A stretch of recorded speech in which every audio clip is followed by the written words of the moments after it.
And welcome to the Private Rented Housing Workshop by Crisis. Let's talk about what is a private rented property.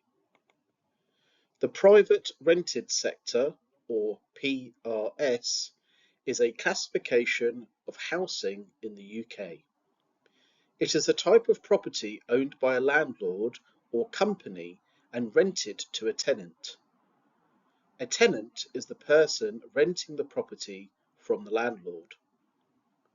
You will have a tenancy agreement, which is a legally binding contract between a landlord and a tenant that outlines the terms of renting a property. This includes how much the rent is, the duration of the property agreement, and the responsibilities of both the landlord and the tenant.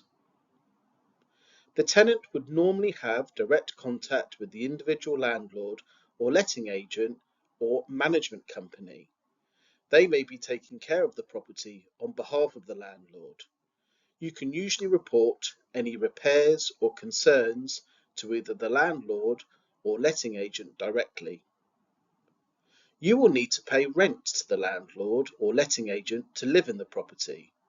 Failure to pay rent can lead to you being evicted from the property. The landlord will be responsible for any repairs to the property. For example, the hot water boiler may break. The landlord's job is to fix or replace this.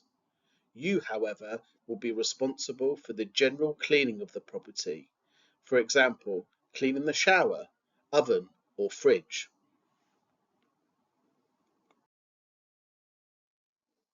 Let's have a look at the advantages of renting a property in the private rented sector. You will have more control over where you live if you rent a private rented property. If you can afford the rent and meet the financial requirements set by the landlord, you do not need a local connection to secure a private rented property. That means you're free to live anywhere you want to, providing you can afford the rent. Properties in the private rented sector can be rented either fully furnished. This would include all kitchen appliances such as fridges, freezers, washing machines, and also would include other furnitures like beds, mattresses, sofas, wardrobes, table and chairs. Some properties can be rented partly furnished. This means you won't get all of the items, but you may get some, such as washing machine, fridge, freezer, oven. Other properties can be rented unfurnished. This means that the property has no items in it whatsoever. This includes no kitchen appliances and no other furniture items. Most private rented properties will have flooring such as carpets. Council and social housing usually come without any flooring, and it would be up to the tenant to purchase these. There is no banding or bidding system when applying for private rented properties. You will have more choice in the type of property you want to rent, such as a room in a shared house, one bed, two bed, three bed, and so on. You can often secure a property much quicker if you can afford the upfront costs compared to council or social housing, where the wait times can be very long, even years in some circumstances. Let's have a look at the disadvantages. A deposit and rent in advance is normally required to be paid to the landlord by the tenant before you can move into the property. If paying these, avoid paying this in cash and make sure you get a receipt when you pay for this from the landlord or letting agent. If the monthly rent was £500, you would usually have to pay £500 deposit and £500 rent in advance, which totals £1,000 paid in advance to the landlord. A guarantor can also be required by the landlord or letting agent. This is someone working full-time who agrees to pay your rent if you cannot and will need to provide proof they can afford to pay their own bills, such as their rent and utilities, and in addition, your rent as well. The length of your tenancy agreement is usually 6 months or 12 months.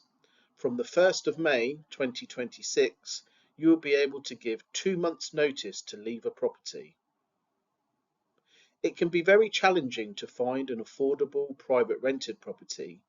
Many are often much more expensive than the benefits you will receive to help pay your rent. Where to search for private rented properties? There are numerous websites that you can look at that advertise properties.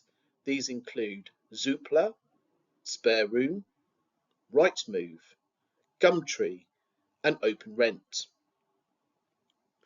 You can also find properties to rent by asking friends, checking social media, newspaper advertisements, notice boards in shops, and letting agent windows and adverts. The more time you spend looking for properties, the greater the chance that you will find one that is suitable for your needs. Have a look at some useful terms we discussed during this presentation. Landlord, the person who owns the property. Tenant, the person who rents the property from the landlord.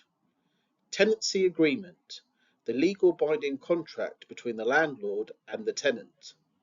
Letting agent or management company, a company who sometimes runs the property on behalf of the landlord. Rent, the money paid by the tenant to live in a property. Deposit, an amount, usually 1 month's rent, paid in advance to the landlord or letting agent. Rent in advance, an amount, usually 1 month's rent, paid in advance to the landlord or letting agent. Guarantor, a person who agrees to pay the rent for the tenant if they cannot. Thank you for joining us on this private rented housing workshop. Please look at some other workshops that may be of benefit to you. Thank you.